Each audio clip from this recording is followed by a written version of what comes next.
ബഹുമാന്യ സ്വാമിജിമാരെ, ഇവിടുത്തെ ഭക്തജനങ്ങളെ,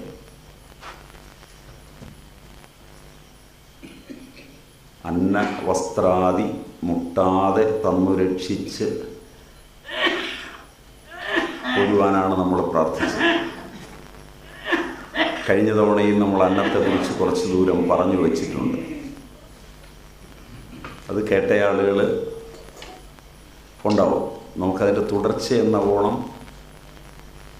എന്നാൽ പുതിയ ആളുകൾക്ക് ബുദ്ധിമുട്ട് വരാതെ അല്പം ഒന്ന് ശ്രദ്ധിക്കാം.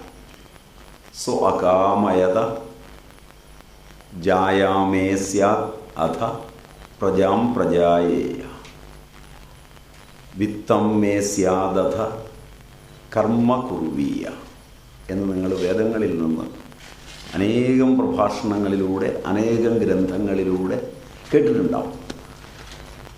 നമുക്കതിലെ രണ്ടാം പാദം തൽക്കാലം എടുക്കാം. ഒന്നാം പാദം പിന്നെ എപ്പോഴെങ്കിലും ആചാര്യന്മാരാരെങ്കിലും നിങ്ങൾക്ക് വളരെ വിശദമായി പറഞ്ഞ് കേട്ടിട്ടില്ലെങ്കിൽ ഒരു പക്ഷേ കേട്ടിട്ടുണ്ടാവും. പ്രജയ്ക്കു വേണ്ടി മാത്രമാണ് ജായ വേണമെന്ന് പഴയ ആളുകൾ ആഗ്രഹിച്ചിട്ടുണ്ടാവുക. അതുകൊണ്ടാണ് ധർമ്മവും കാര്യവുമൊക്കെ നടന്നിട്ടുണ്ടാവുക. അത് ഗൃഹ്യസൂത്രങ്ങളിൽ നിന്നൊക്കെ പഠിക്കേണ്ട കാലമായി കഴിഞ്ഞു എന്ന് തോന്നുന്നു, വിട്ടുപോയത്. കാരണം ഡൽഹിയൊക്കെ തിളയ്ക്കുകയാണ്. ഞാൻ ആ വിഷയത്തിലേക്ക് അതുകൊണ്ട് പോകുന്നില്ല. ഇന്ത്യ മുഴുവൻ തന്നെ തിളച്ചു മറിയുകയാണ്. എല്ലാ അർത്ഥത്തിലും ആരോപണ വിധേയരാകാത്ത മതനേതാക്കന്മാർ, ആരോപണ വിധേയരാകാത്ത ഭരണാധികാരികൾ, ആരോപണ വിധേയരാകാത്ത ജുഡീഷ്യൽ ഓഫീസേഴ്സ്, ആരോപണ വിധേയരാകാത്ത രാഷ്ട്രീയക്കാരൊക്കെ ചുരുങ്ങി വരികയാണ്.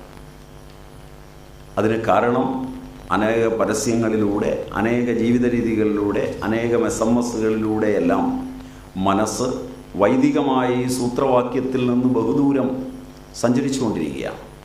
വേണ്ടത്ര നിയമങ്ങളും വേണ്ടത്ര പരിരക്ഷകളും ഇന്ത്യയിൽ മനുസ്മൃതിയെ തന്നെ ഉദ്ധരിച്ചുകൊണ്ടെടുത്ത ഇന്ത്യൻ ഭരണഘടനയിലും ഇന്ത്യൻ പീനൽ കോഡിലും വളരെ ശക്തമായി ഉണ്ടായിരുന്നിട്ട് കൂടി ഒരു പരസ്യത്തിൽ ഒരു സ്ത്രീയുടെ മാനം വർജിക്കുമാറൊരു പരസ്യം കണ്ടാൽ പരസ്യ കമ്പനിയെ, പരസ്യത്തിന് നിന്ന കുട്ടിയെ, പരസ്യം അനുവദിച്ചു കൊടുത്തവരെ കഠിനമായി ശിക്ഷിക്കുവാൻ വ്യവസ്ഥയുള്ള നാടാണിത്.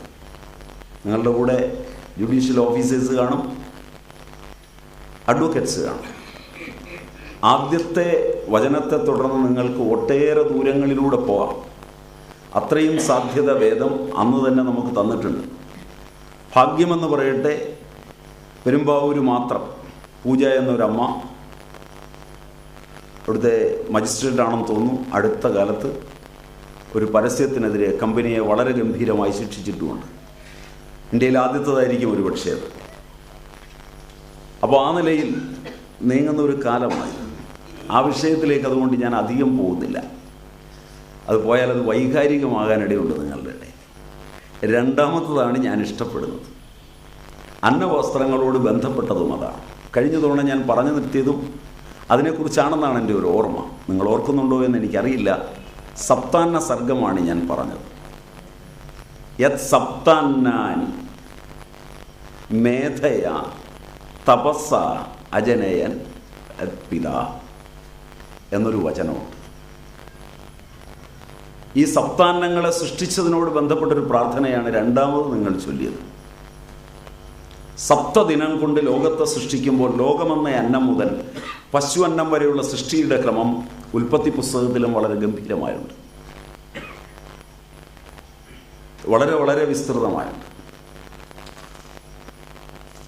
ഒരുപക്ഷെ ഇത് രണ്ടും തമ്മിലുള്ള സാമഞ്ജസ്യം എങ്ങനെ ഉണ്ടായി എന്നതൊന്നും എൻ്റെ വിഷയമല്ല. അത് നിങ്ങൾ ചിന്തിച്ച് ഉത്തരം കണ്ടെത്തിക്കൊള്ളുക. അതിനുള്ള സ്വാതന്ത്ര്യം നിങ്ങൾക്കുള്ളതാണ്. രണ്ട് സ്ഥലത്തും ഇത് സമാനമായി കാണുന്നു എന്നേ ഞാൻ പറഞ്ഞാൽ അർത്ഥമുള്ളൂ. ആരെ കോപ്പി അടിച്ചുവെന്നോ അതൊന്നും എൻ്റെ വിഷയമല്ല. കാരണം സത്യം കോപ്പി അടിക്കേണ്ട കാര്യമൊന്നുമില്ല. സത്യം എല്ലായിടത്തും സത്യമാണ്. ഏത് കാലത്ത് കണ്ടെത്തിയാലും സത്യമാണ്.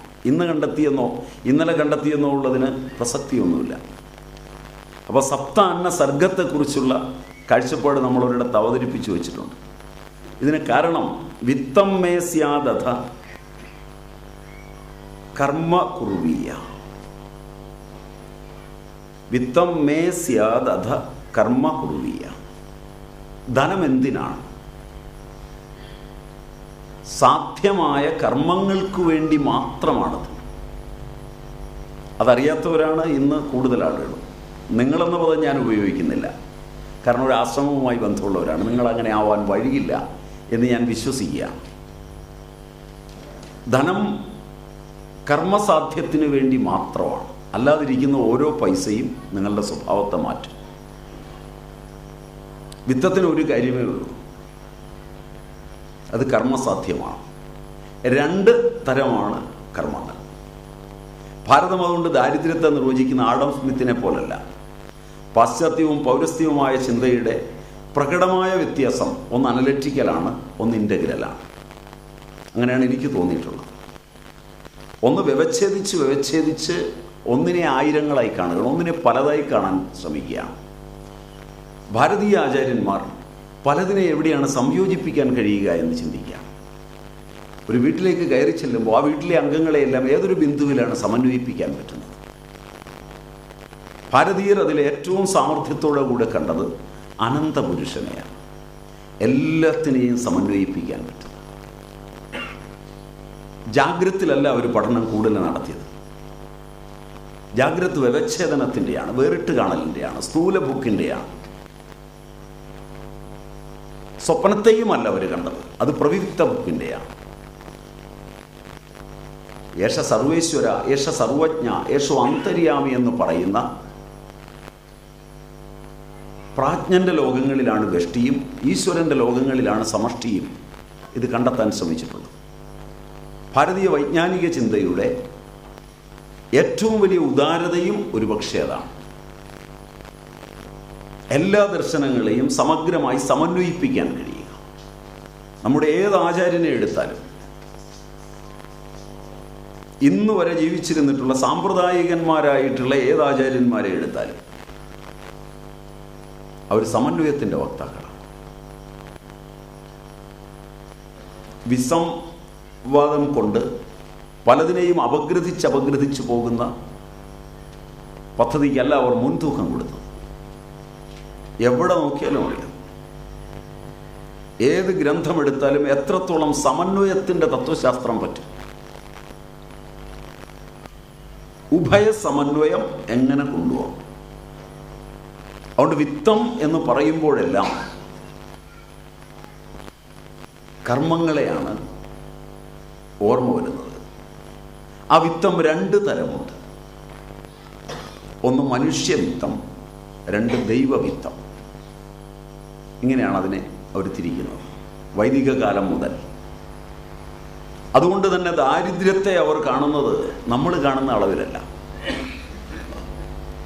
നമ്മളിന്ന് പരാതി പറയുന്നുണ്ട്, പഴയ കാലത്ത് ദാരിദ്ര്യത്തിലായിരുന്നു എൻ്റെ അച്ഛൻ, എൻ്റെ അപ്പൂപ്പൻ. അവർക്കാർക്കും ഒരു പരാതി ഉണ്ടായിരുന്നില്ല. പഴയ കാലത്ത് സ്ത്രീകൾ ഒരുപാട് കഷ്ടപ്പെട്ടിരുന്നു വന്ന് ഇന്നത്തെ ആക്ടിവിസ്റ്റുകളായ സ്ത്രീകളാണ് പറയുന്നത്. അന്നുള്ളൊരു സ്ത്രീയും ആനന്ദം അനുഭവിക്കാതെ കഷ്ടപ്പെട്ടു എന്ന് അവർ വിചാരിച്ചിരുന്നില്ല. നിങ്ങൾ ഇന്നുള്ള സ്ത്രീകളെക്കാളൊക്കെ പട്ടിണി കിടന്നവരാണ് അവർ. പക്ഷെ അവരുടെ ആരോഗ്യം ഒരിക്കലും അവർ ഭക്ഷണം പാകം ചെയ്തു കൊടുത്ത ഭർത്താവിനോ മകനോ ഉണ്ടായിരുന്നില്ല. ഒരിക്കലും ഇന്ത്യയിൽ ഒരു സ്ത്രീ എടുക്കുന്ന പണി പുരുഷനെടുക്കാൻ കഴിഞ്ഞിരുന്നില്ല. രാവിലെ എഴുന്നേറ്റ് പാത്രം തേച്ച് അടുപ്പ് മെഴുകി തറ മെഴുകി പശുവിനെ കുളിപ്പിച്ച് പശുവിനെ കറന്ന് പശുവിന് പുല്ലിട്ട് കൊടുത്ത് ആ പണികളങ്ങോട്ട് തുടങ്ങിയാൽ വീട്ടിലുള്ളവരുടെ മുഴുവൻ തുണി കൊണ്ടുപോയി തോട്ടിലോ കുളത്തിലോ നനച്ച് തിരിച്ചു കൊണ്ടുവന്ന് ഉണങ്ങാനിട്ട് 100-150 കൃഷിയുള്ള വീടാണെങ്കിൽ 100-150 പറ നെല്ലുവാരി വെളിയിലിട്ട് തിരിച്ചു വാരിയിട്ട് ഈ പണിയൊക്കെ ചെയ്യുമ്പോൾ ഒരു കുഞ്ഞിനൊരാഹാരം വേറെ കൊടുക്കണം, മുതിർന്നതിന് മറ്റൊരാഹാരം വേണം, ജോലിക്ക് പോകുന്നതിന് വേറൊന്ന് വേണം, ഗർഭിണിക്ക് മറ്റൊന്ന് വേണം, പ്രായമായവർക്ക് വേറൊന്ന് വേണം, പച്ചക്കറിക്കടയില്ല, പഴക്കടയില്ല, പൊടികളില്ല, ഇതൊന്നുമില്ല. പൊടിക്കാനും ഇടിക്കാനുമുള്ള യന്ത്രങ്ങൾ വീട്ടിലില്ല. ഇതൊക്കെ കൈകൊണ്ടരച്ചാ കൊടുത്തിരുന്നത്. ഇവർക്കെല്ലാം തൃപ്തികരമായി കൊടുത്തിട്ട് പലപ്പോഴും കലത്തിലേക്ക് നോക്കുമ്പോൾ ഇല്ലെങ്കിൽ പട്ടിണി. ഒരു പരാതി ഉണ്ടായിരുന്നില്ല. പരാതി ഇല്ലാത്തത് പുരുഷനെ പേടിച്ചൊന്നുമല്ല. കാരണം 100% പുരുഷന്മാരും അന്ന് സ്ത്രീയുടെ പരിധിയിൽ തന്നെയാണ് ജീവിച്ചത്. എന്നും അങ്ങനെ ജീവിക്കാൻ പറ്റുള്ളൂ. അത് കാലത്തിന് മാറ്റമൊന്നും വരുത്താൻ പറ്റില്ല. പക്ഷെ അന്ന് സ്ത്രീക്കുണ്ടായിരുന്ന ഒരു സ്വാതന്ത്ര്യം എന്ന് പറയുന്നത് അവളുടെ ശക്തിയായിരുന്നു. കാത്തിരിക്കാനുള്ള ക്ഷമ. വിവാഹം കഴിഞ്ഞാൽ ഇന്ന് നിങ്ങൾക്ക് കുട്ടികളുണ്ട്, MA PhD ഒക്കെ ഉള്ളവരാണ്, MBBSഉം എൻജിനീയറിങ്ങും ഒക്കെ പാസ്സായവരാണ്. നിങ്ങൾ വളർത്തിയ നിങ്ങളുടെ കുഞ്ഞുങ്ങൾക്ക് ആരോടെങ്കിലും യോജിച്ചു പോകാൻ പറ്റുമോ?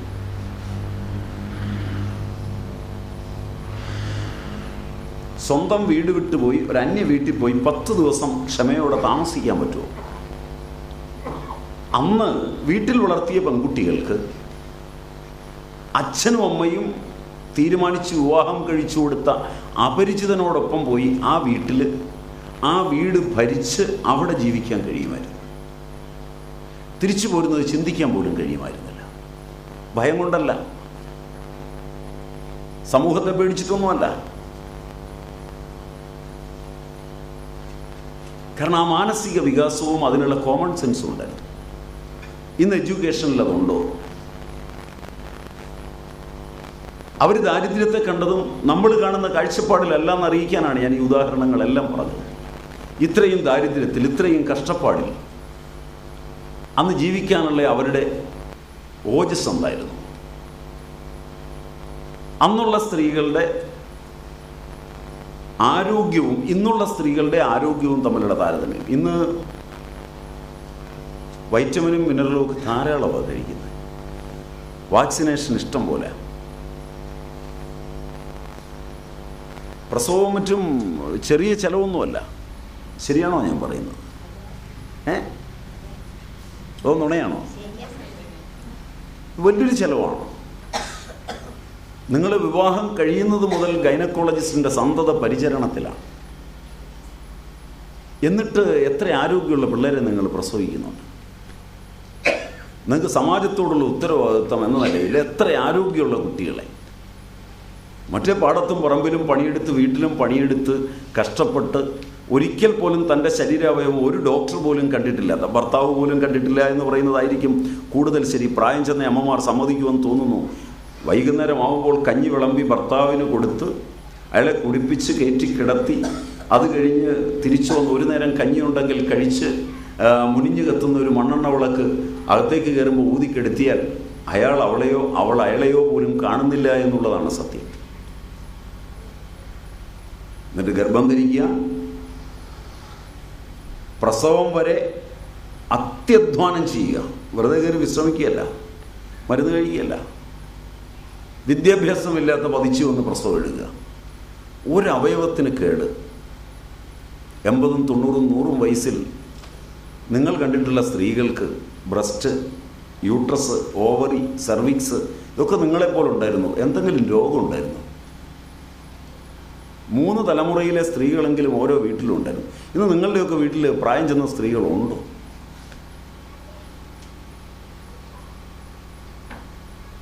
പ്രഷർ, പ്രമേഹം ഇതൊക്കെ സ്ത്രീകളെ പണ്ട് തീണ്ടിയിട്ടുണ്ടോ? രോഗങ്ങൾക്ക് സ്ത്രീകളെ പേടിയായിരുന്നു എന്നാണ് എനിക്ക് തോന്നുന്നത്. ഞാൻ കണ്ട സ്ത്രീകളൊക്കെ എങ്ങനെയാണ്? സംശയിക്കൊന്നും വേണ്ട, 83 വയസ്സ് എനിക്കുണ്ട്. അതുകൊണ്ട് ഇത്ര തൻ്റെ ഇടമായി പറഞ്ഞത്.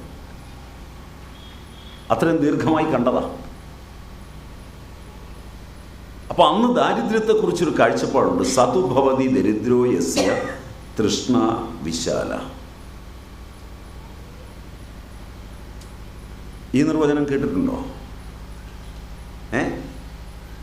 ഉണ്ടോ? ആഡം സ്മിത്തിൻ്റെ നിർവചനം പോലല്ല. അവർ നിർവചിച്ചത് ഫിസിക്കലാണ്. ഇത് മനസ്സിൻ്റെ തലം വെച്ചിട്ടാണ്. നിങ്ങളൊരു ഓട്ടോറിക്ഷയിൽ അവിടെ വന്നിറങ്ങുന്നു. ന്യായമായി 50 രൂപ കൊടുക്കേണ്ടതാണ്. അത്രയും ദൂരമുണ്ട്. എല്ലാ ഓട്ടോറിക്ഷക്കാരും വാങ്ങിക്കുന്ന 50ആണ്. അയാൾ നിങ്ങളുടെ കയ്യിൽ നിന്ന് പ്രതീക്ഷിക്കുന്ന 50ആണ്. നിങ്ങൾ 20 രൂപ 40 രൂപ എടുത്ത് അയാളുടെ കൈ കൊടുക്കും. 10 രൂപയ്ക്ക് നിങ്ങൾ അവിടെ കിടന്ന് വഴക്കുണ്ടാക്കും. നിങ്ങളുടെ കയ്യിൽ അപ്പോൾ 1 ലക്ഷം രൂപ കയ്യിൽ ബാഗിലിരിക്കുന്നു. അപ്പോഴും നിങ്ങൾ 20 രൂപയ്ക്ക് അന്യായമായി വഴക്കുണ്ടാക്കുമ്പോൾ നിങ്ങളെ ഏത് പട്ടികയിൽ, സമ്പന്നൻ്റെ പട്ടികയിൽ പെടുത്തണോ ദരിദ്രൻ്റെ പട്ടികയിൽ പെടുത്തണോ? നമ്മുടെ സാമ്പത്തിക ദർശന പ്രകാരം നിങ്ങൾ 10 രൂപയുടെ ദരിദ്രനാണ്. ആ സമയത്ത് അയാൾ നിങ്ങൾക്കൊരു 10 രൂപയുടെ വിട്ടുവീഴ്ച തന്നാൽ നിങ്ങൾ സമാധാനമായി പോയി കിടന്നുറങ്ങും. ശരിയാണ്. മറിച്ച് നിങ്ങൾ അയാൾക്ക് 10 രൂപ കൊടുത്തെങ്കിൽ നിങ്ങൾ വന്ന് സ്വാമിജിയുടെ ഉറക്കം കെടുത്തും, ഇവിടെയുള്ള ബ്രഹ്മചാരികളുടെ ഉറക്കം കെടുത്തും, അവനെ ഒരുപാട് ചീത്ത വിളിക്കും, അവനെന്നോട് വാങ്ങിച്ച് എത്രയാണ്, നമ്പർ ഞാൻ നോട്ട് ചെയ്തിട്ടുണ്ട് എന്നെല്ലാം പറയും. am I right? ശരിയാണോ എൻ്റെ നിർവചനം? 10 രൂപയുടെ ദാരിദ്ര്യമാണ് നമുക്കപ്പോൾ. പക്ഷെ നമ്മൾ കണക്കാക്കുന്നത് എങ്ങനെയാണ്? ആ വന്നയാളിട്ടിരിക്കുന്ന കോട്ട്, ഷർട്ട്, അയാളുടെ കയ്യിലുള്ള ബാഗ്, അയാൾ വന്ന മറ്റ് ആഡംബര വസ്തുക്കൾ, ഇതിൻ്റെ അടിസ്ഥാനത്തിൽ നമ്മൾ അയാളെ സമ്പന്നനെന്ന് വിളിക്കും. അപൂർവം ചിലരെങ്കിലും സംകഴിഞ്ഞൊരു കോമ ഇടും. വേണ്ട, വിളിക്കാൻ കൊള്ളുന്ന പദമല്ല, അല്ലാത്തതുകൊണ്ടാണ് ഞാൻ കോമ ഇടുമെന്ന് പറഞ്ഞത്. നാവിന് കൊള്ളുന്ന പദമല്ലത്. അതൊക്കെ പറഞ്ഞു കഴിയുമ്പോൾ നമ്മൾ ചാണകവെള്ളം കലക്കി കുടിക്കേണ്ടി വരും. അപ്പോൾ പറയാതെ പറയുക എന്നുള്ളതാണ് അത്തരം പദങ്ങളുടെ ഉത്തമ കാവ്യ സന്ദേശം. കവികൾ അങ്ങനെയാണ് പറയുന്നത്. ചില പദങ്ങൾ നമ്മൾ നാവുകൊണ്ട് പറയാൻ പാടില്ല. അങ്ങനെ വരുമ്പോൾ അതിൻ്റെ സൂചനകൾ മാത്രമേ നൽകാവൂ. അപ്പോൾ നമ്മൾ ശരിക്കും ആലോചിച്ചാൽ ദാരിദ്ര്യമാണ് ഇതിൻ്റെയൊക്കെ പിന്നിൽ. ദാരിദ്ര്യം എന്തിനു വേണ്ടിയാണ്? മാനവവിത്തത്തിന് വേണ്ടിയാണോ ദൈവവിത്തത്തിന് വേണ്ടിയാണോ? ദൈവവിത്തമാണ് ഗുരുദേവൻ ആ പ്രാർത്ഥനയിൽ നമുക്ക് തരുന്നത്. അന്നവും വസ്ത്രവും എല്ലാം ദൈവവിത്തമാണ്. ഉണ്ടായാലും കഴിക്കാൻ പറ്റാതിരിക്കുക. എത്ര പേരുണ്ടെന്ന് ആലോചിച്ച് നോക്കി.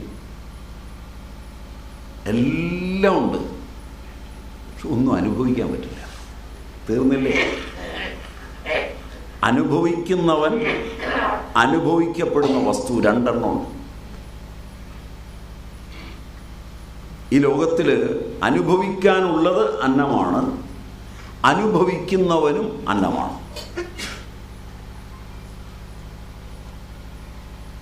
അഹമന്നം, അഹമന്നം, അഹമന്നാദഃ. അന്നവും അന്നാദനുമെന്ന് സാമം പറയും. വേദം ഇതിനെ വളരെ ഭംഗിയായി തിരിക്കുന്നുണ്ട്. അന്നമാണ് ഞാൻ, അന്നാദനുമാണ് ഞാൻ. അതിൽ വരുന്ന അന്നം സപ്ത അന്നാനി, 7 അന്നങ്ങളെ തപസ മേധയ, ബുദ്ധി കൊണ്ടും തപസ്സുകൊണ്ടുമാണ് പിതാവ് സൃഷ്ടിച്ചത്. ബുദ്ധിയുടെയും തപസ്സിൻ്റെയും വിളനിലമായ 7 അന്നങ്ങൾ. സപ്താന്നത്തെക്കുറിച്ച് ഞാൻ കഴിഞ്ഞോണം പറഞ്ഞിരുന്നു എന്നാണ് എൻ്റെ ഓർമ്മ. ലോകം അന്നമാണ്, പ്രാണൻ അന്നമാണ്, മനസ്സ് അന്നമാണ്, ബുദ്ധി അന്നമാണ്, അഗ്നി അന്നമാണ്, സോമം അന്നമാണ്. ഇതാണ് 6 അന്നങ്ങൾ. ഈ 6 അന്നങ്ങൾ കഴിഞ്ഞ് നിസ്സാരമായ നമ്മുടെ ഇന്ദ്രിയങ്ങൾക്ക് ഇഷ്ടപ്പെടുമാറ് കഴിക്കുന്ന അന്നമാണ് പശു അന്നം. സർവാൻ അവിശേഷേണ പശ്യതി ഇതി പശു. പശു പ്രമാണത്തിൽ ഒരിക്കൽ പോയ വഴിയെ അവിടെ പുല്ലില്ലെങ്കിലും പോകുന്നതാണ് പശുവിൻ്റെ ലക്ഷണം. വീട്ടിൽ നിന്ന് അഴിച്ചാൽ ഒരു 10 ദിവസം ഒരിടത്ത് കൊണ്ട് കെട്ടിയാൽ അവിടെ പുല്ലൊന്നും വേണ്ട, പശു അങ്ങോട്ട് പൊക്കോളും. പിന്നെ നമ്മൾ കൂടെ ഓടുകയൊന്നും വേണ്ട. കഴുതയാണെങ്കിൽ കുറച്ചുകൂടെ കൂടിയതാണെന്നാണ് പറയുന്നത്. അതും പശു തന്നെയാണ്. ഗോവെന്ന അർത്ഥത്തിലല്ല അവിടെ പശു എന്ന് ഉപയോഗിക്കുന്നത്. ഈ വെളുത്തേടൻ കഴുതയാണ് ഉപയോഗിക്കുന്നത് ഈ തുണി കൊണ്ടുപോകാൻ. കണ്ടിട്ടുണ്ടോ എന്നറിയില്ല, ഇപ്പോഴൊക്കെ കുറവാണ്. പഴയ കാലത്ത് ഈ തുണി കൊണ്ടുപോകാനായിട്ട് കുളത്തിലേക്ക് നനയ്ക്കാൻ കൊണ്ടുപോകാനൊക്കെ കഴുതയാണ് ഉപയോഗിക്കുന്നത്. എല്ലാ വെളുത്തേടനും കഴുതയുണ്ടാവും. അപ്പോൾ ഒരു കയറ് വാങ്ങിച്ച് കഴുതയെ കെട്ടിയിട്ടുണ്ടാവും.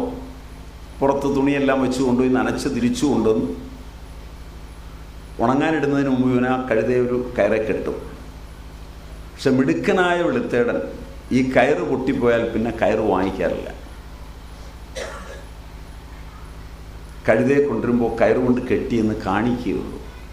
കഴുത ഇന്നലെ വരെ എത്ര ഓട്ടത്തിൽ സഞ്ചരിച്ചോ അതിനപ്പുറത്തോട്ട് സഞ്ചരിക്കില്ല. നമ്മുടെ ഇന്ദ്രിയങ്ങളെ എങ്ങനെ ചെറുപ്പത്തിൽ പരിശീലിപ്പിക്കുന്നു, അതിനപ്പുറത്തേക്ക് ഒരിക്കലും ഇന്ദ്രിയങ്ങൾ പോവില്ല.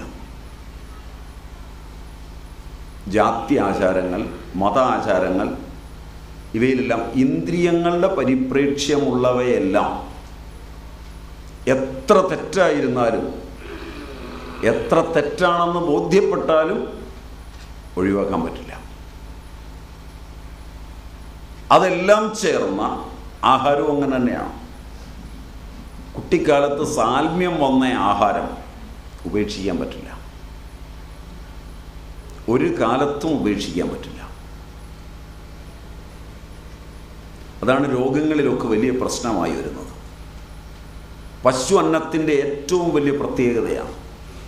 പിന്നെ അല്ലെങ്കിൽ ആദർശമുള്ള ആരെയെങ്കിലും കണ്ടുമുട്ടി അവരോട് താല്പര്യം തോന്നി അവിടെ മുതൽ ആഹാരം മാറും. അത് വേറെ അപകടങ്ങൾക്ക് കാരണമാവും. ആശ്രമങ്ങളിലൊക്കെ വരുമ്പോൾ, സ്വാമിജിമാരെയൊക്കെ കാണുമ്പോൾ,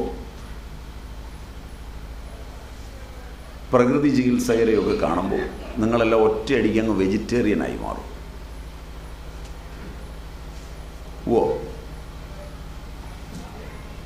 ഇല്ല, സ്വാമിജിയോട് ക്ഷമിക്കണം, ഞാൻ നിങ്ങളോട് പറയാം അങ്ങനെ ആവരുതെന്ന്. ഞാനങ്ങനെ പറയുന്നതിന് എനിക്ക് 2 കാരണങ്ങളുണ്ട്. പ്രഥമ കാരണം നിങ്ങൾക്ക് വേണ്ടി പറയുന്നതാണ്, രണ്ടാമത്തെ കാരണം എനിക്ക് വേണ്ടി പറയുന്നതാണ്. ആദ്യത്തെ കാരണം നിങ്ങൾക്ക് വേണ്ടി പറയുന്നതാണ്. കാരണം നിങ്ങളുടെ ശരീരം കുറേ കാലമായി വെജിറ്റേറിയൻ അല്ലെങ്കിൽ വൈറ്റമിൻ B12 ഉൽപ്പാദിപ്പിക്കില്ല. അങ്ങനെ വരുമ്പോൾ, രോഗം വരുമ്പോൾ ആദ്യം പോയി ടെസ്റ്റ് ചെയ്യേണ്ടത് B12 ആണ്. എന്ത് രോഗമായിരുന്നാലും.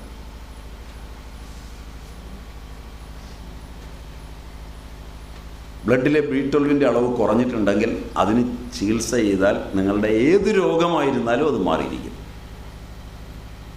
അതുകൊണ്ടാണ് പ്രഥമമായി നിങ്ങൾക്ക് വേണ്ടി പറഞ്ഞത്. ഇനി എനിക്ക് വേണ്ടി പറഞ്ഞത്, ഒരാളെ കണക്കാക്കുക, ഒരാടിനെ തിന്നുന്ന കണക്കാക്കുക, ഒരു 4 കോഴിയെ കഴിക്കുമെന്ന് വിചാരിക്കുക, ഒരു 2 കിലോ മത്സ്യം കഴിക്കുമെന്ന് വിചാരിക്കുക. ഇയാൾ പച്ചക്കറി കഴിക്കാൻ തുടങ്ങിയാൽ ഞാൻ എന്ത് ചെയ്യും? മനസ്സിലായോന്നറിയില്ല.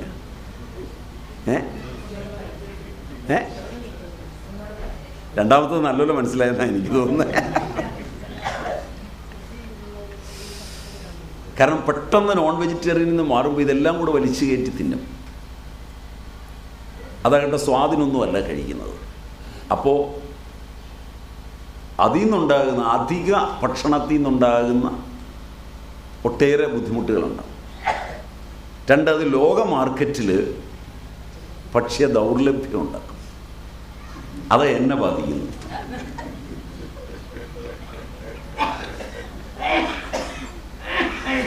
നിങ്ങൾക്ക് മനസ്സിലായോ എന്നറിയില്ല. ഇപ്പം മനസ്സിലായി.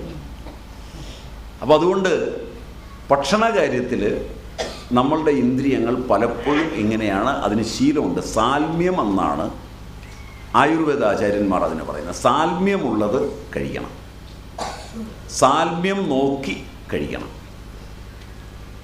അത് പശുവന്നത്തിൻ്റെ കാര്യമാണ്. പശുവന്നമല്ല ഇവിടെ മുഖ്യ അന്നം. അതൊരന്നമേ ആകുന്നുള്ളൂ. ദൈവദത്തമായ ഒരന്നമേ ആകുന്നുള്ളൂ.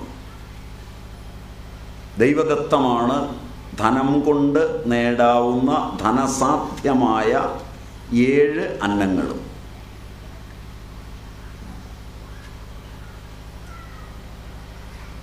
അപ്പോൾ ദൈവദത്തമായ ലോകം എങ്ങനെ ഇരിക്കും?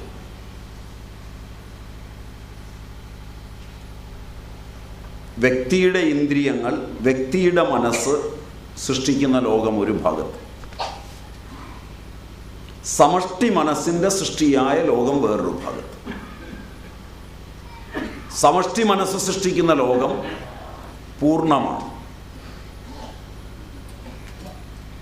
വൈകല്യങ്ങളില്ലാത്തതാണ്, നന്മ നിറഞ്ഞതാണ്, സത്വഗുണപ്രധാനമാണ്. വെഷ്ടിയുടെ ആഗ്രഹങ്ങൾ നിറഞ്ഞ ലോകം ഇതിനോട് ചേർന്ന് നിൽക്കുമ്പോൾ നന്മ നിറഞ്ഞതാണ്. ഇതിനോട് ചേരാതെ വരുമ്പോൾ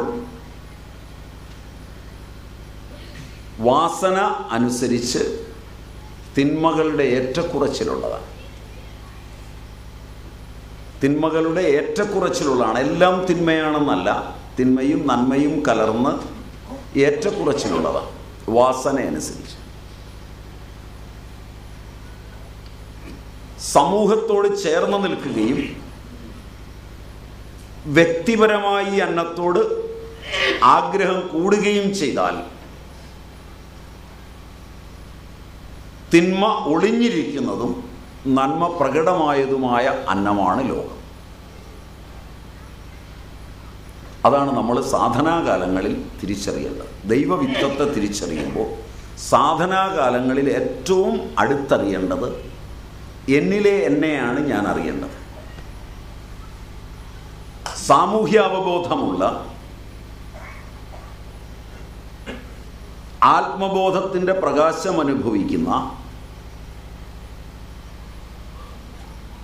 എൻ്റെ സമഷ്ടിബോധം ധർമ്മരൂപമായി ലോകത്തിന് മുമ്പിൽ നിൽക്കുകയും വെഷ്ടിരൂപങ്ങളായ വാസനകൾ അധർമ്മരൂപമായി ഒളിഞ്ഞു നിൽക്കുകയും ചെയ്യുന്നുണ്ടോ?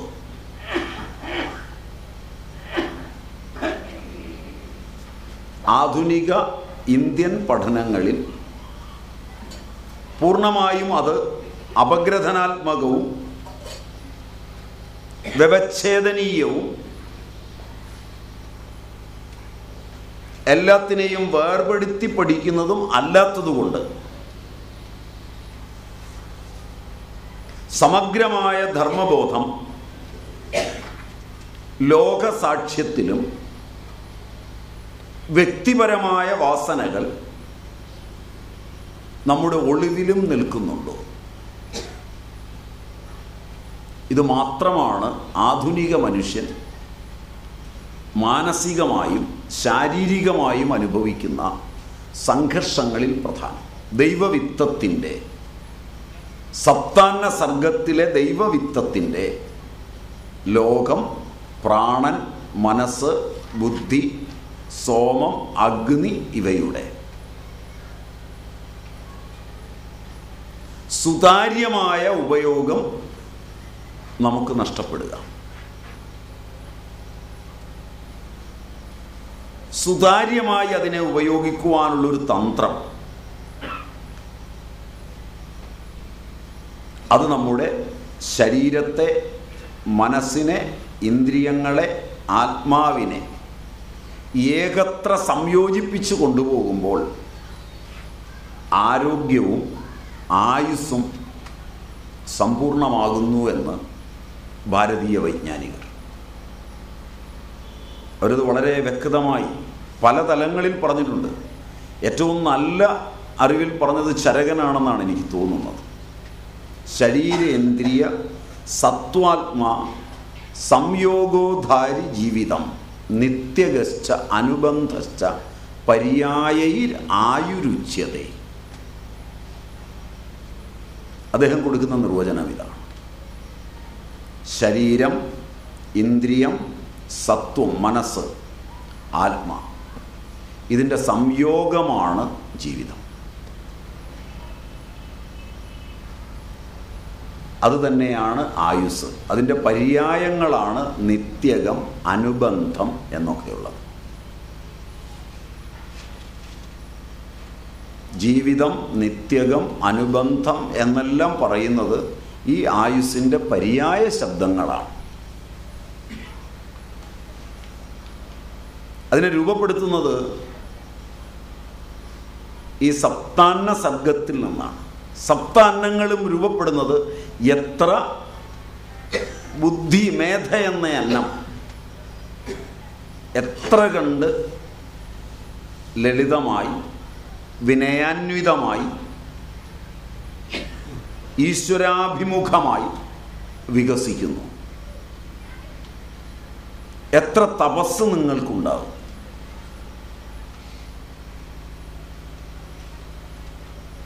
അല്ലെങ്കിൽ ഇതൊക്കെ ഉണ്ടാകാം, ഉണ്ടാകാതിരിക്കാം. കുറേ പേർക്ക് അന്നം ലഭിക്കാത്തത് കൊണ്ടുള്ള ദുഃഖം. ലോകം എടുത്താൽ അതിനെ രണ്ടായി തിരിക്കാമെന്ന് തോന്നും. നല്ലൊരു ശതമാനവും ഈ 7 അന്നങ്ങളും കിട്ടാത്തതിൽ ബുദ്ധിയുടെ വികാസക്കുറവ്, മനസ്സ് നേരെയല്ലാത്തത്, പ്രാണൻ ആവൃതിയുള്ളത്, വാദവികാരങ്ങളെല്ലാം ഉള്ളത്.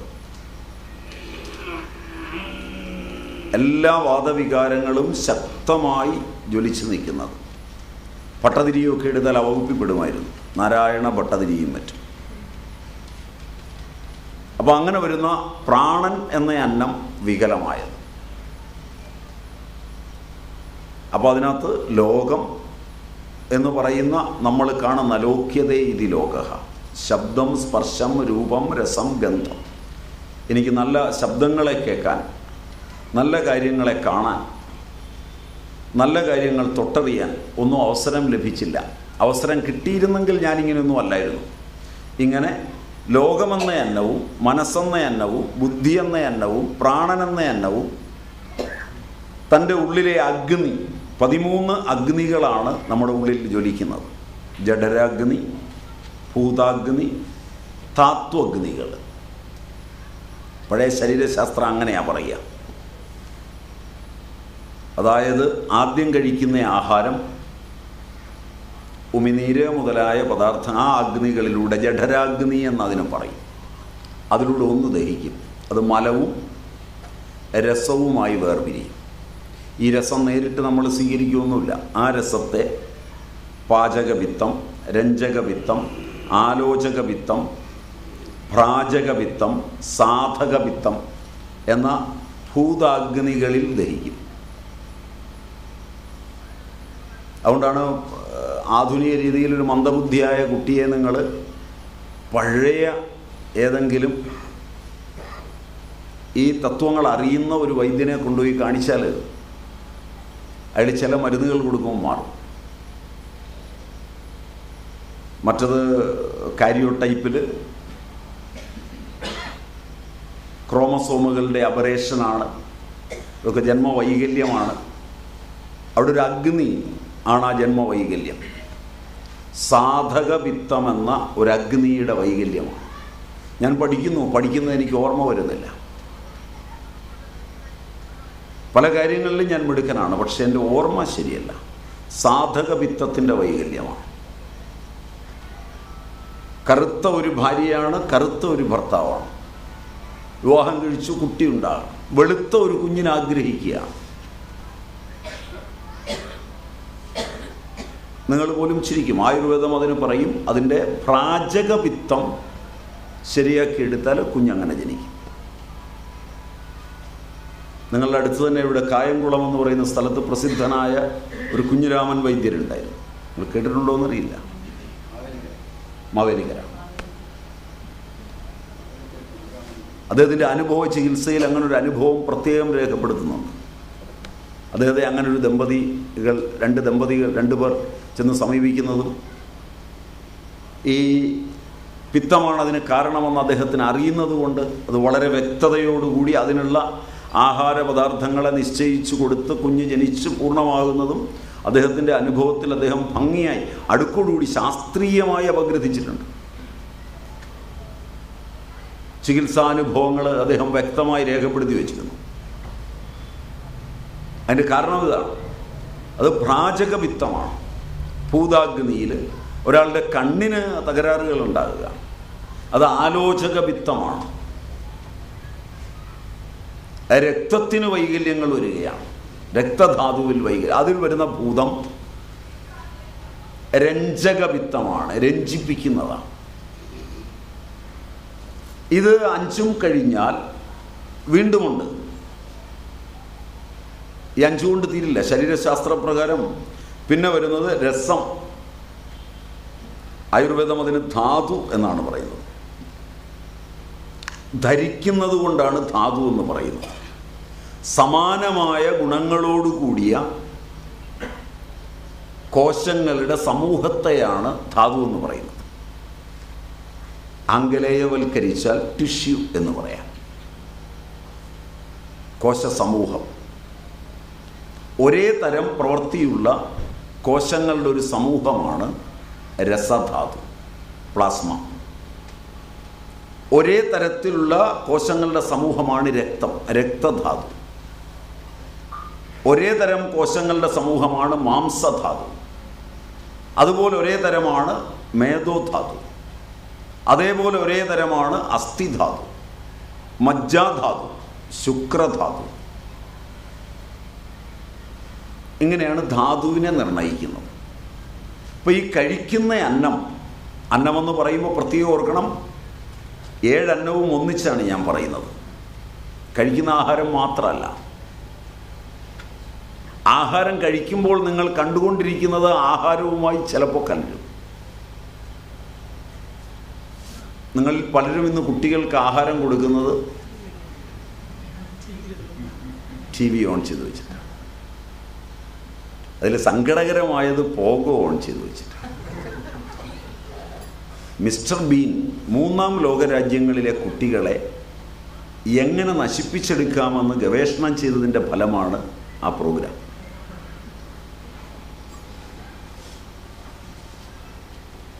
ഞങ്ങളുടെ പ്രസിദ്ധനായൊരു സ്വാമിജി വളരെയധികം പണം ആവശ്യമുള്ള ഒരു പ്രോഗ്രാമിൽ ചെന്ന് ചാടി. ഇപ്പം നിങ്ങൾ ഈ ഗൃഹസ്ഥന്മാർ വന്നുകൂടിയാൽ സ്വാമിജിമാരെ അങ്ങ് ചുറ്റും. എന്നിട്ട് അത് ചെയ്യണം ഇത് ചെയ്യണം എന്ന് പറയും. അതൊക്കെ ചെയ്തില്ലെങ്കിൽ സ്വാമിമാർ മോശക്കാരുമോ ഇവിടെ എങ്ങനെയാണെന്ന് എനിക്കറിയില്ല. അതുകൊണ്ട് നിങ്ങളൊക്കെ വളരെ പാവങ്ങളും നല്ലവരുമായിരിക്കും. സ്വാമിജിമാരെ അധികം ചുറ്റിയിട്ടുണ്ടാവില്ല. അതുകൊണ്ട് ഈ മരമൊക്കെ ഇവിടെ നിൽപ്പുണ്ട്. അല്ലെങ്കിൽ ഈ മരമൊന്നും ഇവിടെ നിൽക്കാൻ ഒരു സാധ്യതയുള്ളതല്ല.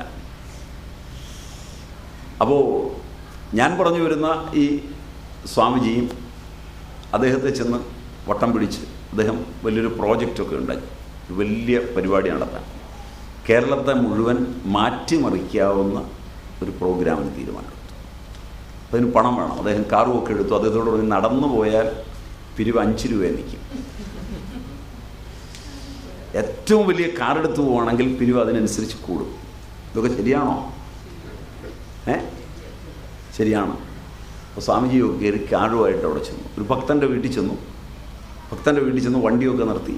പണം ചോദിക്കുന്നതിന് മുമ്പ് നേരെ അവിടെ ചെന്ന് അപ്പോൾ അവർ കാപ്പി കുടിക്കാമെന്ന് പറഞ്ഞു. മേശയ്ക്ക് ചുറ്റുമിരുന്നു. കാപ്പി കുടിച്ചുകൊണ്ടിരിക്കുമ്പോൾ ഒരു പയ്യൻ ഓടി വന്ന് ഈ മേശപ്പുറത്തേക്ക് ചാടി കയറി. കൊച്ചു പയ്യനാണ്, ഒരു 8 വയസ്സ് അടുത്ത് പ്രായം കാണും. ചാടി കയറി നിക്കർ ഊരി കഴിച്ചുകൊണ്ടിരിക്കുന്നവരുടെ മുമ്പിൽ വെച്ചാണ്. വയറ്റത്ത് ഞെക്കിയിട്ട് ശബ്ദായമാനമായി അയാളുടെ അധോ വായു പുറത്തേക്ക് ചലിപ്പിച്ചു. വെറുതെ വയറ്റ ഞെക്കുക, ശബ്ദിക്കുക. ഇപ്പോൾ സ്വാമിജി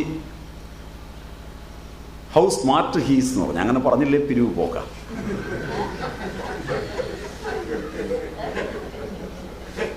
ബാക്കി കൂടെയുള്ളവരോട് ഇംഗ്ലീഷിൽ അദ്ദേഹം കുട്ടിയുടെ സ്മാർട്ട്നെസ്സിനെ കുറിച്ച് വളരെ പ്രശംസിച്ചു. അച്ഛനും അമ്മയ്ക്കും സമാധാനമായി. ഇവരിവനെ അകത്തിട്ടിരുന്നതാണ്. ഇവൻ ഒരു തരത്തിലാണ് കഥവ് തുറന്ന് പുറത്തു വന്നത്. ആളുകൾ വരുമ്പോൾ ഇവനെ അകത്തിടുക പതിവ്. പക്ഷെ ഇവൻ ചാടിക്കയറി കോലാഹലം കാണിക്കുകയും ചെയ്തു. ആകെ നാണക്കേടായി നിൽക്കുമ്പോൾ സ്വാമിജി രക്ഷിച്ചതാണ്. അതുകൊണ്ട് പിരിവ് 1 ലക്ഷം എന്ന് പറയുന്നത് 5 ലക്ഷമായി മാറി. സ്വാമിജിയും സംതൃപ്തൻ, അവരും സംതൃപ്തർ. കാര്യം ഭംഗിയായി. പക്ഷെ കൂടെ ഉണ്ടായിരുന്നയാൾ, ആ സമയത്ത് അവിടെ ഉണ്ടായിരുന്നയാൾ അല്പം മനഃശാസ്ത്ര താല്പര്യമുള്ള ആളായതുകൊണ്ട് സ്വാമിജിയൊക്കെ പോയി കഴിഞ്ഞ് കുട്ടിയെ ഒബ്സർവ് ചെയ്യാൻ തുടങ്ങി. അപ്പോൾ ഇവനിൽ പ്രകടമായ ചില ലക്ഷണങ്ങൾ കോണ്ടക്ട് ഡിസോർഡറിൻ്റെ ഉണ്ട് എന്ന് ചെറുപ്പത്തിലേ കണ്ടു. കോണ്ടക്ട് ഡിസോർഡർ ഒരു മാരക മാനസിക രോഗമാണ്. നമ്മളുടെ സമൂഹത്തിലെ ചെറുപ്പക്കാരിൽ നിന്ന് വളരെ കൂടുതലായി കാണുന്ന ഒരു രോഗമാണ്. അപ്പോൾ ഇതിൻ്റെ താളം അന്വേഷിച്ച് പോകുമ്പോഴാണ് ഷൂവിനകത്ത് ചായ ഒഴിച്ച് കുടിക്കുക, സോക്സിനകത്ത് ഏത്തപ്പഴം പുഴുങ്ങി വെച്ച് തിന്നുക, ഇതൊക്കെ കാണിക്കുന്ന ഒരു ചാനലുണ്ട് എന്ന് സ്വാമിജി അറിഞ്ഞു. സ്വാമിജി 7 ദിവസം കണ്ടിന്യൂസ് ആയി നോക്കിയപ്പോൾ സ്വാമിജിയുടെ ബ്രെയിനിൽ ചെറിയ മാറ്റങ്ങൾ വരാൻ തുടങ്ങി.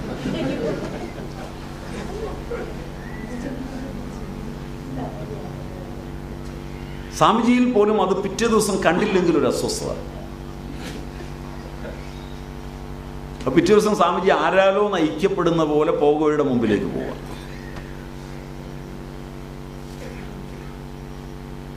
അപ്പോൾ അതൊരു നല്ല സ്റ്റഡിക്ക് വിധേയമാക്കണമെന്ന് അദ്ദേഹം തീരുമാനിച്ചു. അങ്ങനെ നടത്തിയൊരു നീണ്ട പരീക്ഷണം അദ്ദേഹം പറഞ്ഞതാണ് ഞാൻ നിങ്ങളോട് പറഞ്ഞത്. നിങ്ങൾക്ക് പരീക്ഷിച്ച് നോക്കാം. പരീക്ഷിക്കാൻ പോയി വീഴരുത്. അപ്പോൾ ലോകം എന്ന് പറയുന്നത് നമ്മൾ കഴിക്കുന്ന ആഹാരം കഴിക്കുമ്പോഴും അല്ലാത്തപ്പോഴും ആരോടല്ല ഇടപെടുന്നു. അത് നിങ്ങൾക്ക് നോക്കിയാൽ അറിയാം. നിങ്ങളിപ്പോൾ വന്നിരിക്കുന്ന ഗുരുകുല കൺവെൻഷനാണ്. ഈ 7 ദിവസത്തെ പരിപാടി കഴിയുമ്പോഴേക്ക് നിങ്ങൾക്കിണങ്ങിയ സുഹൃത്തുക്കളുമായി ഇവിടെ ഒരു കൂട്ടുകെട്ടുണ്ടാക്കും. ഇതൊക്കെ കേൾക്കുന്നതിനിടയിൽ അടുത്ത തവണ വരുന്നതിന് മുമ്പ് അവർ വരുന്നുണ്ടോ എന്ന് അറിഞ്ഞിട്ടാണ്. Am I right? ഇത്തവണ ഞാൻ വരുന്നില്ല കേട്ടോ, എന്നാൽ ഞാനും പോകുന്നില്ല. ഇതിന് കാരണം ലോകമെന്ന അന്നം നമ്മെ വലയ്ക്കുന്നതാണ്. എവിടെ ചെന്നാലും ഏത് മേഖലയിൽ ചെന്നാലും ലോകം നമുക്കിണങ്ങുമാറ് നമ്മൾ കണ്ടെത്തിയിരിക്കും, നമുക്ക് പൂജിക്കാൻ. അതിനകത്തു നിന്നെങ്ങനെയാണ് പുറത്തു കിടക്കുന്നത്?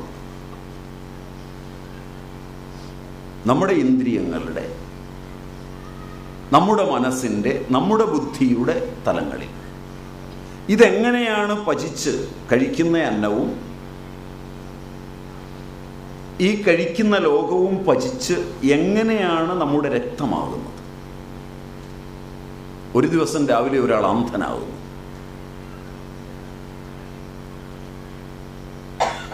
കാരണം അയാൾക്കൊരെണ്ണമുണ്ട്, വീട്ടിലെ ബന്ധുക്കൾക്കൊരു കാരണമുണ്ട്. വീട്ടിലെ ബന്ധുക്കളിൽ ചിലർ പറയുക, ആ ദിവസം രാവിലെയാണ് വീട്ടിലൊരു പ്രശ്നമുണ്ടായത്. മറ്റു ചില ബന്ധുക്കൾ പറയുക, അന്നാണ് ഇന്നയാൾ വീട്ടിലേക്ക് കയറി വന്നത്. അത് കഴിഞ്ഞപ്പോഴാണ് അതിനൊക്കെ വന്നത്. എനിക്ക് നല്ല ഓർമ്മയുണ്ട്. പിന്നെ ഒരാൾ വന്നാൽ ഉടനെ കണ്ണിൻ്റെ കാഴ്ച പോവോ, ചെവിയുടെ കേൾവി പോവോ? അന്നാണ് ഇന്നയാളിൻ്റെ മരണം ഉണ്ടായത്. ഇങ്ങനെ കുറേ കാരണങ്ങൾ കണ്ടുപിടിക്കും. ശരിയുണ്ടോ? വൈദ്യശാസ്ത്രത്തിന് ഇത് സമ്മതമല്ല. നിങ്ങളവിടെ ചെന്ന് ഫിസിഷ്യനെ കാണുമ്പോൾ അയാൾ പറയും ഇത് ഒപ്റ്റിക് നെർവിൻ്റെ വീക്ക്നെസ്സാണ്, ഇതിന് രക്ഷയൊന്നുമില്ല, ഇതിന് കുറഞ്ഞു കുറഞ്ഞു വന്ന് കാഴ്ച നഷ്ടപ്പെടും. അവർ കണ്ടുപിടിക്കുന്ന മറ്റൊരു കാരണം, ഒരു സിദ്ധൻ്റെ അടുക്കൽ ചെന്നാൽ അയാൾ കണ്ടെത്തുന്നത് വേറൊരു കാരണമാണ്. ജ്യോതിഷി മറ്റൊരു കാരണമാണ് കണ്ടെത്തുന്നത്. അയാളുടെ പൂർവ്വജന്മമൊക്കെ പറയും. നിങ്ങൾക്കും അയാൾക്ക് നിശ്ചയമില്ലാത്തൊരു കാര്യമായതുകൊണ്ട് അതായിരിക്കും കൂടുതൽ വിശ്വാസമുള്ളത്. ശരിയെന്ന പദമല്ല ഞാൻ ഉപയോഗിച്ചത്, തെറ്റിദ്ധരിക്കരുത്.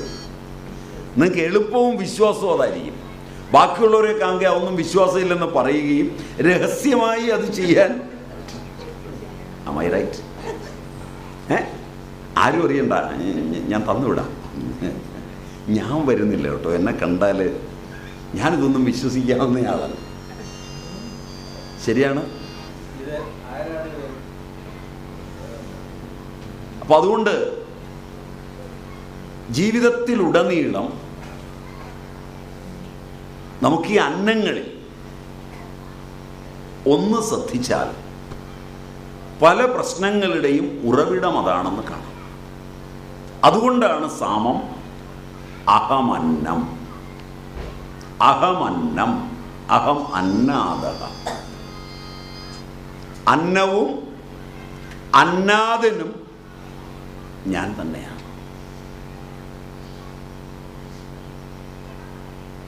രണ്ടും ആണ്. എങ്ങനെയാണ് ഈ അന്നത്തെ അന്നാദിനെ അറിയുക?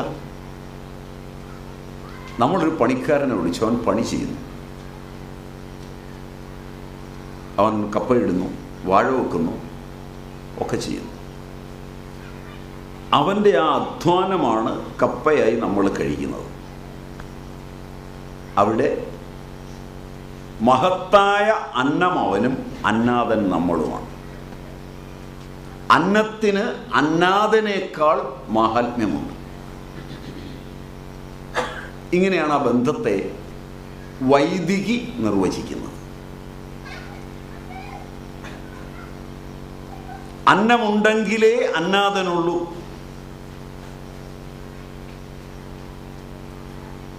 അതുകൊണ്ട് അവൻ അന്നവും നമ്മൾ അന്നാഥനുമാണ്. അന്നാഥൻ താന്നിരുന്ന അന്നത്തെ ബഹുമാനിച്ച് കഴിയണം. അന്നം ന നിന്ദ്യാത് തദ്വ്രതം. അന്നം ന പരിചക്ഷ്യേത തദ്വ്രതം. അന്നം ബഹുകുർവീത തദ്വ്രതം. അന്നം മുതൽ അന്നം വരെയാണ് നമ്മളുടെ യാത്ര. അച്ഛൻ കഴിച്ച അന്നത്തിൽ നിന്നുള്ള ബീജവും അമ്മ കഴിച്ച അന്നത്തിൽ നിന്നുള്ള അണ്ടവും അമ്മയും അച്ഛനും കഴിച്ച് അന്നമുണ്ടാക്കിയ വികാരവും അതിലുള്ള സംയോഗവും അമ്മ കഴിച്ച അന്നത്തിൻ്റെ സൂക്ഷ്മാംശം കൊണ്ടുള്ള ഗർഭാശയത്തിലെ വളർച്ചയും ആ അന്നത്തിൻ്റെ മാഹാത്മ്യം കൊണ്ടുള്ള പ്രസവവും അത് കഴിഞ്ഞ് അന്നം ആരെങ്കിലും വാരിത്തന്നതുകൊണ്ട് വളർച്ചയും പിന്നെ തന്നെ വാരിത്തിന്നുള്ള വളർച്ചയും മരിച്ചു വീണാൽ കുഴിച്ചിടുമ്പോൾ പുഴുവിനന്നവും കത്തിച്ചാൽ മരങ്ങൾക്കന്നവും മരത്തെ കെട്ടിവെച്ചാൽ കഴുകിനന്നവും വെള്ളത്തിലിട്ടാൽ മത്സ്യത്തിനന്നവും. അന്നം മുതൽ അന്നം വരെയാണ് ശ്രദ്ധിച്ചാൽ നമ്മുടെ യാത്ര. അതിന് വ്യത്യാസത്തിനുള്ള വഴക്കൊക്കെ ഉള്ളൂ. കുഴിച്ചിട്ടത് മഹാത്മ്യമാണെന്ന് ചിലരും, കത്തിച്ചാൽ മഹാത്മ്യമാണെന്ന് മറ്റു ചിലരും ഒക്കെയുള്ള വഴക്കേ ഉള്ളൂ. പണി മുഴുവൻ അന്നം മുതൽ അന്നം വരെയാണ്. ഒറ്റയടിക്ക്. ശരിയായിരിക്കുമോ? ശരിയായിരിക്കുമോ? ശരിയാണ്. ഈ അന്നം മുതൽ അന്നം വരെയുള്ള യാത്രയിൽ അന്നമാണ് എല്ലാം. അന്നം ബ്രഹ്മേതി വ്യജാനാത്.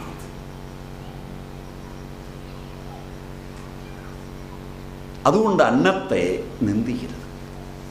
വയറ് നല്ല പോലെ നിറഞ്ഞിരിക്കുമ്പോൾ ഒരാൾ വിളിച്ചു, കഴിക്കാൻ വരാൻ വിളിച്ചു, വേണ്ടെന്ന് പറയരുത്. മതി, ഇപ്പം കഴിച്ചതാണ്, അല്ലെങ്കിൽ ഈ സമയത്ത് കഴിക്കുന്ന ശീലമല്ല, പിന്നെ കഴിക്കാം. വേണ്ടെന്ന് പറയരുത്. വേണ്ടെന്ന് പറയുമ്പോൾ ആ അന്നത്തിൻ്റെ രൂപവും വേണ്ട എന്ന ശബ്ദവും തലയിലുണ്ടാവും. നാളെ അന്നം ഇറങ്ങാതെ വിഷമിക്കും. കാരണം അന്നം രൂപാന്തരപ്പെട്ടതാണ് ഈ കോശങ്ങളെല്ലാം. അന്നത്തോടുള്ള സമീപനം അനുസരിച്ചാണ് ഇതിൻ്റെ വികാസം. അന്നം ഉപേക്ഷിക്കരുത്. ഭാര്യയോട് പിണങ്ങി അന്നം കഴിക്കാതെ പോയി ചുരുണ്ടുകൂടി കിടന്നു. എത്ര വഴക്കുണ്ടാക്കിയാലും വിശക്കുന്ന സമയത്ത് നീ ചോറ് വിളമ്പ്, അന്നം കഴിക്കണം. വഴക്ക് വേറെ, അന്നം വേറെ. ഭർത്താവുമായി പിണങ്ങി, അയാൾക്കൊക്കെ വിളമ്പി കൊടുത്തു, കഴിക്കാതെ പോയി ഒരേ കിടപ്പ് കിടന്നു. എന്നിട്ട് പിറ്റേ ദിവസം കേമമായി പറഞ്ഞു, ഞാനൊന്നും കഴിച്ചില്ല. എല്ലാ ബഹുമാനവും നിലനിർത്തിക്കൊണ്ട്, മഹാത്മാവിനോടുള്ള ബഹുമാനങ്ങൾ നിലനിർത്തിക്കൊണ്ട് പറയട്ടെ, ഗാന്ധി നിങ്ങളോട് ചെയ്തൊരു ദ്രോഹത്തിൽ ഒന്നാമത്തതാണ്. ബ്രിട്ടീഷുകാരോട് കയ്യൂക്കെടുക്കാൻ കഴിവില്ലാതെ വന്നപ്പോൾ അന്നത്തോട് കാണിച്ചൊരു നിന്ദ രാജ്യം ഇന്ന് അനുകരിക്കുകയാണ്. അദ്ദേഹത്തോടുള്ള എല്ലാ ബഹുമാനവും അദ്ദേഹത്തിൻ്റെ നന്മകളും നിലനിർത്തിയാണ് പറയുന്നത്. നിങ്ങൾ എന്നെ തെറ്റിദ്ധരിക്കണ്ട. പക്ഷെ ഈ ഒരു കാര്യം തെറ്റാണ്. ശ്രുതി നിഷേധമാണ്. അത് വൈയക്തികമായി മാത്രമാണ് എടുക്കേണ്ടത്. അതിനെ അനുകരിക്കരുത്. അന്നം നിന്ദിക്കപ്പെടരുത്, അന്നത്തെ ഉപേക്ഷിക്കരുത്. ആ അന്നമാണ് രൂപാന്തരപ്പെടുന്നത്. അന്നത്തിൽ ഈ കഴിക്കുന്ന അന്നം മാത്രമല്ല എന്ന് എപ്പോഴും ഓർക്കണം. അതിൽ ഈ 13 അഗ്നികളും അന്നമാണ്. നേരത്തെ നമ്മൾ പറഞ്ഞിടത്തേക്ക് തിരിച്ചു പോയാൽ രസമായി രൂപാന്തരപ്പെടുത്തുന്ന അഗ്നി രസധാതുവിലെ അഗ്നിയാണ്. മെറ്റബോളിസം, കാറ്റബോളിസം, ആനാബോളിസം എന്നൊക്കെ നിങ്ങൾ ഇംഗ്ലീഷിൽ പഠിച്ചിട്ടുണ്ടാവും. ആയുർവേദം ചയാപചയത്തെ കാണുന്നത് അടുക്കോടെ ജഠരാഗ്നി, ഭൂതാഗ്നി, ധാത്വഗ്നികൾ. അത് ക്രമത്തിലാവുമ്പോൾ രസധാതു പചിച്ച് രക്തമായി, രക്തം പചിച്ച് മാംസമായി, മാംസം പചിച്ച് മേധസ്സായി, മേധസ് പചിച്ച് അസ്ഥിയായി, അസ്ഥി പചിച്ച് മജ്ജയായി, മജ്ജ പചിച്ച് ശുക്രമായി പരിണമിച്ചു വരുന്ന ഒരു പ്രക്രിയ അവർ പഠിക്കും. ഇതെല്ലാം അവിടെ നിന്ന് തിരിച്ചും ഉണ്ടാവും.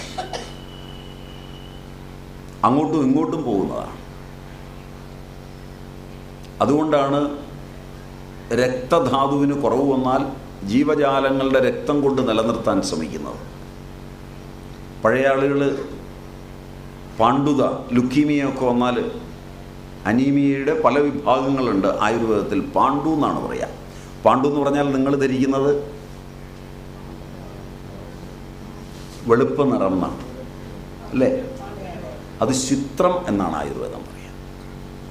അത് കാമലയുടെ ഒരു വകഭേദമാണ്. പാണ്ഡുതയുമായി അതിന് ബന്ധമുണ്ട്. ചെറുതായി രക്തത്തിന് നിറം കൊടുക്കുന്ന ഒരു വസ്തുവുമായി അതിന് ബന്ധമുള്ളത് കൊണ്ട് പാണ്ഡുതയോട് ബന്ധമുണ്ട്. പാണ്ഡു എന്ന് പറയുന്നത് അതല്ല. മഹാഭാരതത്തിൽ പാണ്ഡുവിനെ ചിത്രകഥകളിൽ അവതരിപ്പിക്കുമ്പോൾ വെള്ളപ്പാണ്ടുള്ളവനായിട്ടാണ് കാണിക്കുന്നത്. അത് ചിത്രകഥയിലെ ചിത്രം വരയ്ക്കുന്നവന് ആ ഭാഷ, വൈദ്യശാസ്ത്രത്തിൻ്റെ ആ ഭാഷ അറിയാത്തതുകൊണ്ടാണ്. അയാൾക്കുണ്ടായിരുന്നത് വളരെ അപകടകരമായ ഒരു ലുക്കീമിയയാണ്. പ്രത്യേകിച്ചും സ്ത്രീ വികാരങ്ങളുണ്ടായാൽ മസ്തിഷ്ക തലത്തിൽ ഹെമറേജ് ഉണ്ടാകുന്ന, തല പൊട്ടിത്തെറിക്കുക എന്നാണ് അവിടെ എഴുതിയിരിക്കുന്നത്. അങ്ങനെ വരുന്ന രക്തസ്രാവം, മസ്തിഷ്ക രക്തസ്രാവം ഉണ്ടാകുന്ന ഒരു രോഗമാണ്. അതിന് പഴയ ആളുകൾ മരുന്നും പറയും. ചുക്ക്, മുളക്, തിപ്പലി, വരട്ടുമഞ്ഞൾ, നാടൻ കോഴിമുട്ടത്തോട്, പച്ചില, ഇത് പൊടിച്ചു വെക്കും. ഇതിന് കുംഭക ചൂർണമെന്നാണ് പ്രാചീനർ പറയുക. ഇത് കൊടുത്താൽ, ലുക്കീമിയ രോഗിക്ക് കൊടുത്താൽ മസ്തിഷ്ക രക്തസ്രാവം നിൽക്കും. അപ്പം അതാ രക്തധാതുവിൽ വന്നിരിക്കുന്ന പരിണാമമാണ്. അത്തരം സമയങ്ങളിൽ ആടിൻ്റെ കരളൊക്കെ വാങ്ങിച്ച് പല വീടുകളിലും ചെറുനാരങ്ങ നീരുമൊക്കെ ചേർത്ത് പഞ്ചസാരയും ഒക്കെ കൂട്ടിക്കഴിപ്പിക്കും. കാരണം രക്തമുണ്ടാകും. രക്തത്തിന് രക്തം നല്ലതാണെന്നുള്ള അർത്ഥം. അപ്പം അങ്ങനെയൊക്കെ ചെയ്യുന്നത് ആ ധാതുവിൽ വന്നിരിക്കുന്ന പരിണാമം കൊണ്ടാണ്. ആ പരിണാമത്തിന് ഉപയോഗിക്കുന്ന അഗ്നിയും അന്നമാണ്. അപ്പം മനസ്സന്നമാണ്, ബുദ്ധി അന്നമാണ്, പ്രാണനന്നമാണ്, അഗ്നി അന്നമാണ്. നമ്മളിൽ ഇമ്മ്യൂണിറ്റി എന്ന് നമ്മൾ ഇംഗ്ലീഷിൽ പറയുന്ന ബലം എന്ന് ആയുർവേദം പറയുന്ന വ്യാധി പ്രതിബന്ധകത്വ ബലം, വ്യാധി ക്ഷമത്വ ബലം,